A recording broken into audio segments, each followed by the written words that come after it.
তাতে এতিয়া চাঞ্চল্যকৰ তথ্য পোহৰলৈ আহিছে কিয়নো বিজেপি নেত্ৰী জোনালী নাথৰ হত্যাকাণ্ডৰ সৈতে জড়িত অভিযুক্তই খেলিব পঞ্চায়ত নিৰ্বাচন আৰু এই চাঞ্চল্যকৰ তথ্য এতিয়া পোহৰলৈ আহিছে আৰু যেটো পঞ্চায়ত নিৰ্বাচন সমাগত আৰু তেনে সময়তে এই ভয়ংকৰ তথ্য পোহৰলৈ আহিছে কিয়নো 2023 বৰ্ষতে অসম কঁপাই যোৱা এক ভয়ংকৰ হত্যাকাণ্ডৰ ঘটনা সংঘটিত হৈছিল বিজেপি নেত্ৰী জোনালী নাথক হত্যা কৰাৰ অভিযোগ আছিল হাছানুৰ ইছলামৰ বিৰুদ্ধে আৰু সেই হাছানুৰ ইছলামে এতিয়া খেলিব পঞ্চায়ত নিৰ্বাচনত এতিয়া অৱতীৰ্ণ হৈছে বুলি জানিব পৰা গৈছে অভিযুক্ত হত্যাকাৰী হাছানুৰ ইছলাম পুনৰে কৈছো ৰাজ্যজুৰি এতিয়া পঞ্চায়ত নিৰ্বাচনৰ গৰম বতাহ চলিছে আৰু তেনে সময়তে এতিয়া এই তথ্য এই চাঞ্চল্যকৰ তথ্য পোহৰলৈ আহিছে কিয়নো গোৱালপাৰাত পঞ্চায়ত নিৰ্বাচনত এতিয়া অৱতীৰ্ণ হৈছে অভিযুক্ত হত্যাকাৰী হাছানুৰ ইছলাম যি আচলতে 2023 বৰ্ষৰ জুন মাহত আচলতে এক হত্যাকাণ্ডৰ সৈতে জড়িত আছিল 2023 বৰ্ষৰ 11 জুনত বিজেপি নেত্ৰী জোনালী নাথৰ হত্যাকাণ্ডৰ সৈতে জড়িত থকাৰ অভিযোগ আছিল আৰু সেইগৰাকী হত্যাকাৰী এতিয়া পঞ্চায়ত নিৰ্বাচনত অৱতীৰ্ণ হৈছে এই চাঞ্চল্যকৰ তথ্য এতিয়া পোহৰলৈ আহিছে 2023 বৰ্ষতে এই চাঞ্চল্যকৰ হত্যাকাণ্ড সংঘটিত হৈছিল আৰু সেই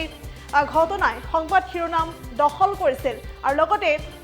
সেই সময়ছোৱাতে আচলতে সেই হত্যাকাৰীক লৈ ৰাজ্যজুৰি প্ৰতিক্ৰিয়াৰ সৃষ্টি হৈছিল জোনালী নাথ বিজেপি নেত্ৰী জোনালী নাথৰ হত্যাকাণ্ডক লৈ সমগ্ৰ ৰাজ্যজুৰি সৃষ্টি হৈছিল তীব্ৰ প্ৰতিক্ৰিয়া আৰু সমান্তৰালকৈ জোনালী নাথৰ হত্যাকাৰীক গ্ৰেপ্তাৰৰ দাবী জনাইছিল ৰাজ্যজুৰি ইয়াকে লৈ তীব্ৰ প্ৰতিবাদ সাব্যস্ত হৈছিল আৰু তেনে সময়ছোৱাতে এই চাঞ্চল্যকৰ তথ্য এতিয়া পোহৰলৈ আহিছে যে সেই অভিযুক্ত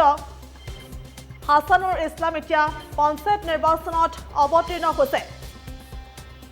আৰু এইদৰে আচলতে পঞ্চায়ত নিৰ্বাচনৰ অৱতীৰ্ণ হৈছে আৰু সমান্তৰালকৈ হাছানুৰ ইছলামৰ বিৰুদ্ধে আছে বহু অভিযোগ আছে আৰু লগতে বহু অভিযোগ আছে বুলি জানিব পৰা গৈছে আৰু লগতে এক হত্যাকাৰী নহয় এক ডাঙৰ প্ৰবঞ্চক বুলিও এতিয়া অভিযোগ আছে আৰু লগতে যেতিয়া আচলতে ৱাৰ্ডৰ সদস্য হৈ আছিল হাছানুৰ ইছলাম সেই সময়ছোৱাত কিন্তু মানুহক আচলতে বেংকৰ পৰা লোন দিয়াৰ নামতো আচলতে টকা সৰকাইছিল বা সংগ্ৰহ কৰিছিল সেই অভিযোগো আছে সমান্তৰালকৈ PMAYৰ যি ঘৰ সেই ঘৰটোৰ নামতো প্ৰতিগৰাকী হিতাধিকাৰীৰ পৰা 10ৰ পৰা 20,000কৈ অবৈধভাৱে ধন সংগ্ৰহ কৰাৰ অভিযোগ আছে এইগৰাকী আচলতে হাছানুৰ ইছলামৰ বিৰুদ্ধে আৰু সম্প্ৰতি সেই হাছানুৰ ইছলাম অভিযুক্ত হাছানুৰ ইছলাম এতিয়া পঞ্চায়ত নিৰ্বাচনৰ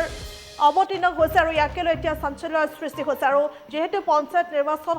সমাগত আৰু তেনে সময়ছোৱাত এতিয়া ৰাজ্যজুৰি পঞ্চায়ত নিৰ্বাচনৰ গৰম বতাহ পৰিছে আৰু তেনে সময়ছোৱাত এই চাঞ্চল্যকৰ তথ্য পোহৰলৈ আহিছে পুনৰলৈ কৈছোঁ 2023 বৰ্ষৰ 11 জুনত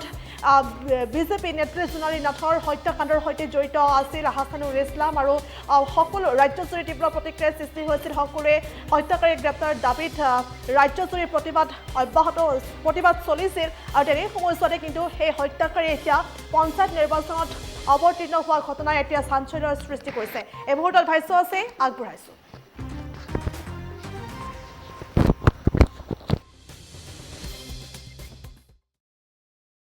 লোৱা নাই তেওঁ নিজে নিজে হৈছে নিজৰ বাহাদুৰৰ মতে হৈছে আৰু আকিবৰ ৰহমানক ৰাইজে আঁকোৱালি লৈছে তেওঁ বিপুল ভোটত জিকিব আৰু হাছানুৰ ৰহমানে গংগা নদীতে স্নান কৰিব কিয়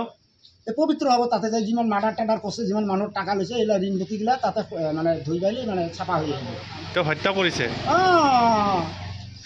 হত্যা কৰা বুলি অল ইণ্ডিয়া হৈ গৈছে তাৰ মানে ভাল মানুহ সি হত্যা কৰা মানুহ আপুনি ভাল মানুহ এটা কিবা দুখ কৰিলে আইন আছে সংবিধান আছে বিচাৰ কৰে আৰু